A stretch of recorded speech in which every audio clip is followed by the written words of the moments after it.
Hello YouTube, I'm Greg, and today I'm not going to talk about PFAS, but instead of this book, 84 Charing Crossing Road by Liek. And I want to talk about this book because I feel like it's the main reason of why made YouTube. In case if you don't know, um, back when I was making video games videos, which yeah, I did not know what I was doing back then. Still don't. By the way, how's the microphone? I'm constantly trying new microphones and they don't work at all. But anyways, we'll see in editing how it goes. Back when I was making video game content, still planning to do some, but nothing too crazy. Um, I kept referencing the first YouTube video that I never released, right? And so in that video, I talk a lot about death and America's approach towards death, I guess. Versus, like, compared to the Victorian era where like they're doing mummy unwrapping parties, you hardly hear anyone talk about death in America. It's all about sex, right? And sexuality and gender and whatever. And there's probably quite a few reasons for that, but you know, let's just say I was very ill-equipped to talk about it. And you know, it was just not appropriate for me because I started talking about abortions, which is like I'm a white man, like privileged white man, and I'm in my room is a closet, and metaphorically and physically, but so I really don't have a place to talk about that. Um, and so, but this book really helped me express my ideas. So I'm gonna put this here. We'll see how that goes. Um, Hi, editing Greg here, and I should probably explain what the book's actually about. So this book is about uh, an author, a playwright, not, well, I guess a playwright, but for movies, and movie writer, I guess. And she's trying to find rare books. And so she is contacting this rare bookseller in England. And this book is just a series of just letters. You could like see the date up here, and there's don't think there's no oh yeah, that was a bad example, but like here for example there's a return address, and it's just like a series of letters, like a series of conversations between this author Helene Hanif and this rare bookseller company. And it is mainly toward one person in the bookselling company, but as the story develops, you get more and more letters between different people. Eventually, well, this review is gonna have a bunch of spoilers, so I guess warning now, I'll spoil it. But very lightly, I think it ends in a tragedy. Um, you know, and it was a pretty sad ending, I'd say. It was inevitable, I guess. But anyways, yeah, that's this book. Later in the mail, what came after I recorded this video was Lena Hanif, The Duchess of Bloomsbury Street. Yeah, I like this edition. I like the art. But this is actually kind of the sequel to it. I'm not sure if you can see that. No, you can't. The sequel to best-selling 84 Charing Crossroad. And it's basically a love letter to England from what I read on Goodreads. Also, this you, you can't really see it because it's crossed out, but it says here that it was for $5.05. I bought this for $6 on News Books. And also the really cool thing about it is that it was pre-owned, and there's a person's name and address here, so I'm not going to share that. But you could see when you hold pages for too long, you kind of get a little bit sweaty and leaves like little indents. Yeah, so you could tell. Oh, yeah, you couldn't see the address. I'll block in editing anyways. Um, you can see like how she was holding it and whatever. I also looked into the actual address. And the house, the original house was sold recently. I'm assuming they sold this, they gave this book to Goodwill, where they sold it on Ames Books to me, and um, and I thought, oh shoot, did she die or something? No, quite clear that they just moved to somewhere cheaper or somewhere more affordable. Because yeah, that house sold for over $1 million in the end. Yeah, it's a nice house though, I have to admit. Yeah, so I don't think the owner liked it, because there are no like handprints towards the end and stuff, whatever. But we'll see. I'm probably not gonna like it myself, but I am curious, and I'll probably do a book review on this also. I should probably also do a book review on everything else I'm reading, but I have a million other things I want to read. But anyways, yeah.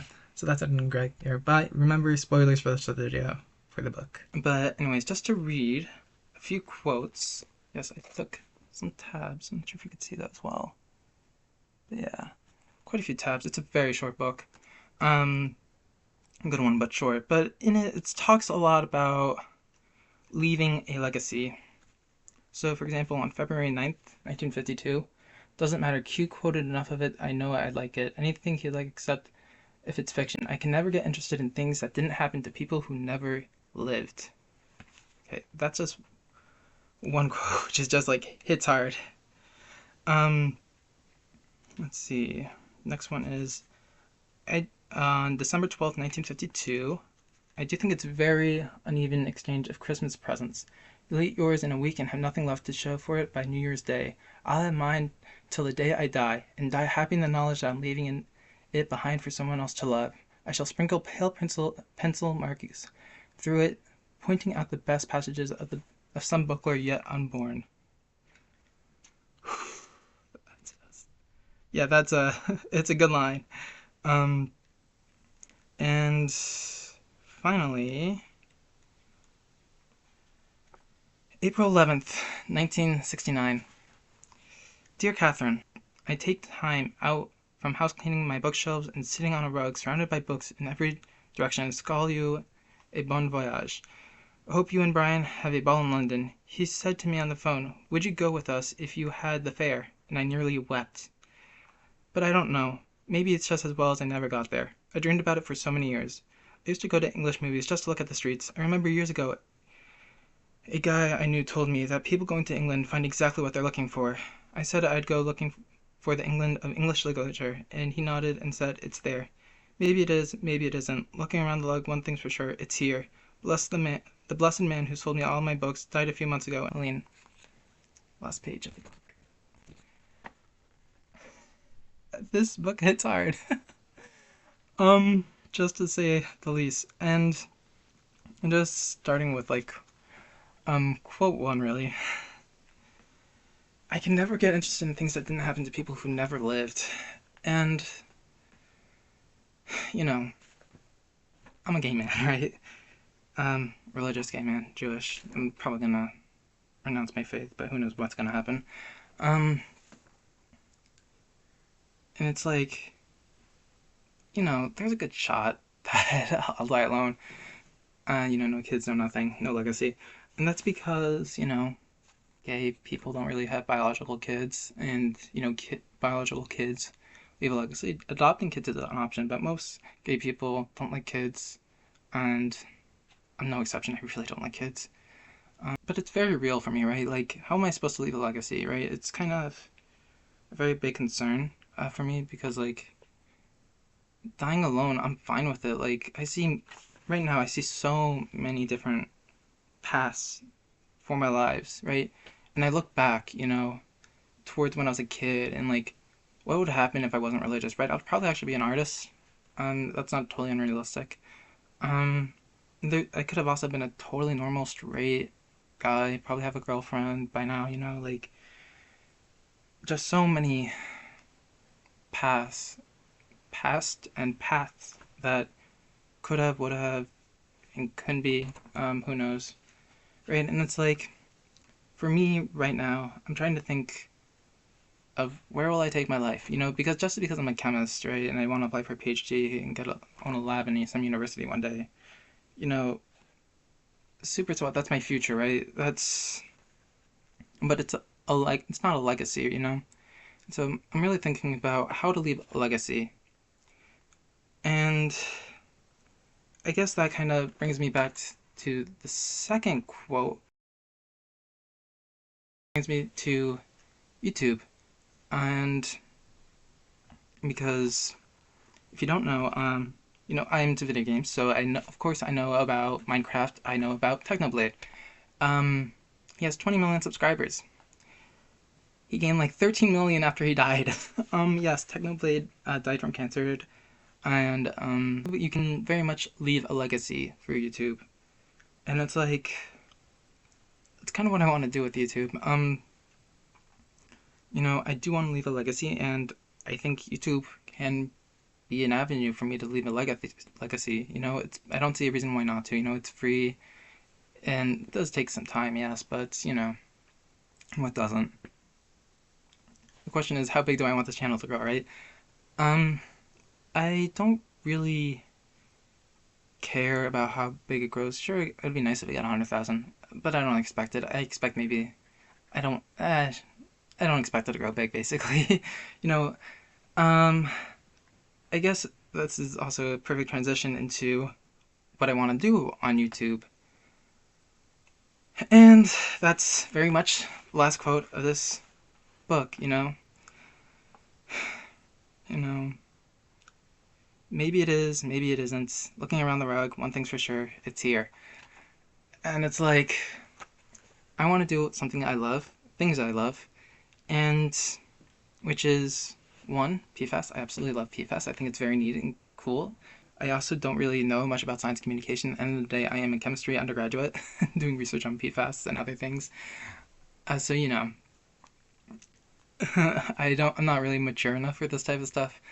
I'm attempting and I'm gonna learn, but I can't invest in this in full time, Other things I want to do, obviously talk about literature.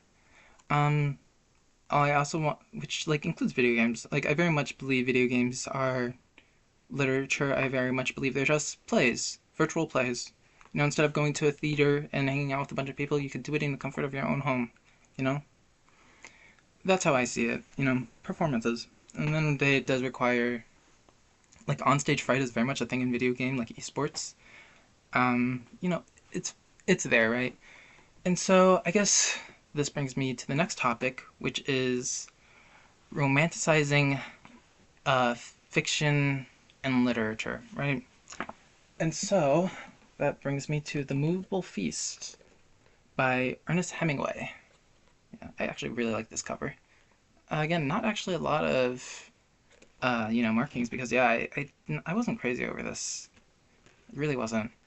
Um, but again, I read this a while ago, and it's about Ernest Hemingway and his experience in France.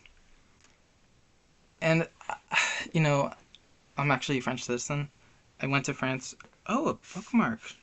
Oh, oh, I always leave bookmarks in here. But I've been to France quite a few times. I mean, I'm also Jewish, so I don't go to France anymore. Um, the Paris I know, and that's in this book, is so different, especially since, Ernest Hemingway went there. Oh gosh, they were going fishing in the Siez, which I don't speak French. I have a terrible French accent, I know. But, like, my god. Oh gosh, that's gotta be a while. I don't know if he actually ate it, but, like, oof. Yeah, that place is disgusting. That river's absolutely vile. And especially since I do pollution and control and water stuff. Ugh. Ugh. Nope. When the French government says it's clean, I doubt it, I want to see the numbers. I really do. But anyways, so yeah, this is like really old take on Paris. And I've been there since the 2010s, early 2010s, late 2010s. So I know what it's like. I've been there. I don't really like Paris. I really don't. Apparently the pollution's got even worse now. But I don't know. I really like the south of France. I like Marseille. Before, back when I could actually enter. Uh, um, I also really used to like north of France. Anywhere but Paris. Anywhere but Paris, basically. And so, but this book also highlights something, right? It's over romanticization of Paris. I really don't think Paris is anything special. I think it's over romanticized, and it also over romanticizes literature. Just like how this book over romanticizes England and its literature. And I really like this book because it talks about leaving a legacy and death, things that I very much struggle with. But at the same time, I can't deny the criticism that it over romanticizes England and its literature. This book does not talk about leaving a legacy. Um, it doesn't. It does over romanticize the things I hate. Um, One thing I will say about this book is that it was a very interesting character study on Ernest Hemingway. He was somehow so incredibly stereotypically American. that's, that's how I'm gonna word it. It's so stereotypically American. Um, but I guess that kind of brings me to the next point, that why I don't really like Western literature. I don't really relate to it. I love fantasy. I absolutely adore it. I can't care about sci-fi whatsoever. But I absolutely adore fantasy. Um, and for some reason, I just can't relate to it. I find the Western fantasy so trite and boring. I can't get into any of the popular authors. I tried reading Brandon Sanderson. Ugh, I could not. The only book. I think I donated it. Um, because I'm doing summer cleaning. That's how you have this whole empty shelf, you know.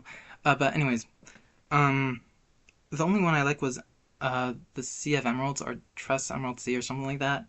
And it was a fine. It was okay. It wasn't anything special. Um, I really try getting into these popular authors. I really don't like them. But what I will say is that, hold on, let me get it. I very much relate, oops, to Asian literature. So this is Western Han poetry, and I only have two out of the three. These things are expensive. I try to spend less than $50 on them. I have a textbook issue, if you can tell. That's all textbooks. Well, not all of them. These happen to fit well in this corner, but these are all textbooks. Behind this, all textbooks. This is also one giant textbook. Massive textbook. Oh, you should see my desk. Textbooks. I have a massive textbook issue. I absolutely adore reading them. Maybe I'll do a textbook review. Chemistry textbook review. Ooh, fancy. Let's see. This also, Octagawa, I very much related to. Yeah, classics of mountains and seas and songs of the South. And I just relate a lot more to Eastern ideas. Very. Oh, I don't have that too here. It's probably on my desk. Is it? Where's Lao Tzu? Yeah, Lao Tzu. I've, yeah, a lot of notes. I love Lao Tzu because, um, I found a lot of overlap between Lao Tzu and my religion, and how they relate to nature, and the way and how things cycle. What Americans would call, I think it's called magical realism. It doesn't exist in my vocabulary, and like I don't see magical realism. It's just a change in perspective, and I think Lao Tzu very much captures that vibe that I very much agree with, and so just again a lot of things I just very much agree with. And just to highlight, well, I'm gonna be a bit sensitive here, but this is when I first started taking tabs, so I only marked like the really important things. But the first poem that made me cry was this poem. It's actually a very small snippet of this poem. So 252 of Dave Hawkes' Songs of the South. And Inverted Thoughts. So this is like a small snippet of a much larger poem. But like the first one I think that really captures everything about me. The good man is affected and lives in obscurity. Scrupulous in honesty, he will not compromise. Zizou protested and lost his life. Bygone was loyal and had his heart cut out. Si Tu carved his own flesh and fed his lord with, but his service was forgotten, deeply was he wronged. Though your acts are shining white, the world will call them black. Thorns will crowd about you until they make a forest. Garcili- Grace Ilari is cast out into the alleyway. Tribulus spreads over the eastern hall. The good man is hidden and may not show himself. The flatterer goes in and makes himself seen. Owls go in together and hoot in a chorus, but the phoenix flies off and soars up high. Oh, if only once I could see him and could go hurrying straight to his side, but the way to him is blocked and impassable. Which actually just fucking wrecked me when I read that. It still kind of does, because I'm a kind of a weird Jew, just to put it very nicely. In America, we really like putting things in boxes, and, it's not really a perfect model. And, I don't really fit into any boxes in terms of Judaism. And so, in terms of righteousness, which, last line. So I didn't really fit into any boxes. I never really fit in any Jewish community. But, I always thought myself as righteous because, a religion. I don't do anything bad. I don't murder people. I do the good deeds and whatever, avoid the bad deeds. And so, I very much thought I was righteous, and I very much felt like this poet from, gosh, is it like 2,000, 3,000 years ago? Was talking to me, like, where is Greg? I want to be with him, and it's like, fucking wrecked me. And it's like, oh gosh. And like, this is a man in China, 3,000 years ago, writing about to a person in some country he doesn't even know exists yet. You know what I mean? And again, that's very much the last line, or not the last line, one of the things I quote of you in 84 Charing Crossing Road. Like leaving little notes for future readers, and future people, and see what you loved, and to see you for who you are, and to gush through the lines and through time, and that's exactly what I want to do on YouTube. So this video kind of serves as an introductory to my channel. Hi, welcome, Greg the Chemistry Nerd. I talk about PFAS and literature and video games. Alright, bye.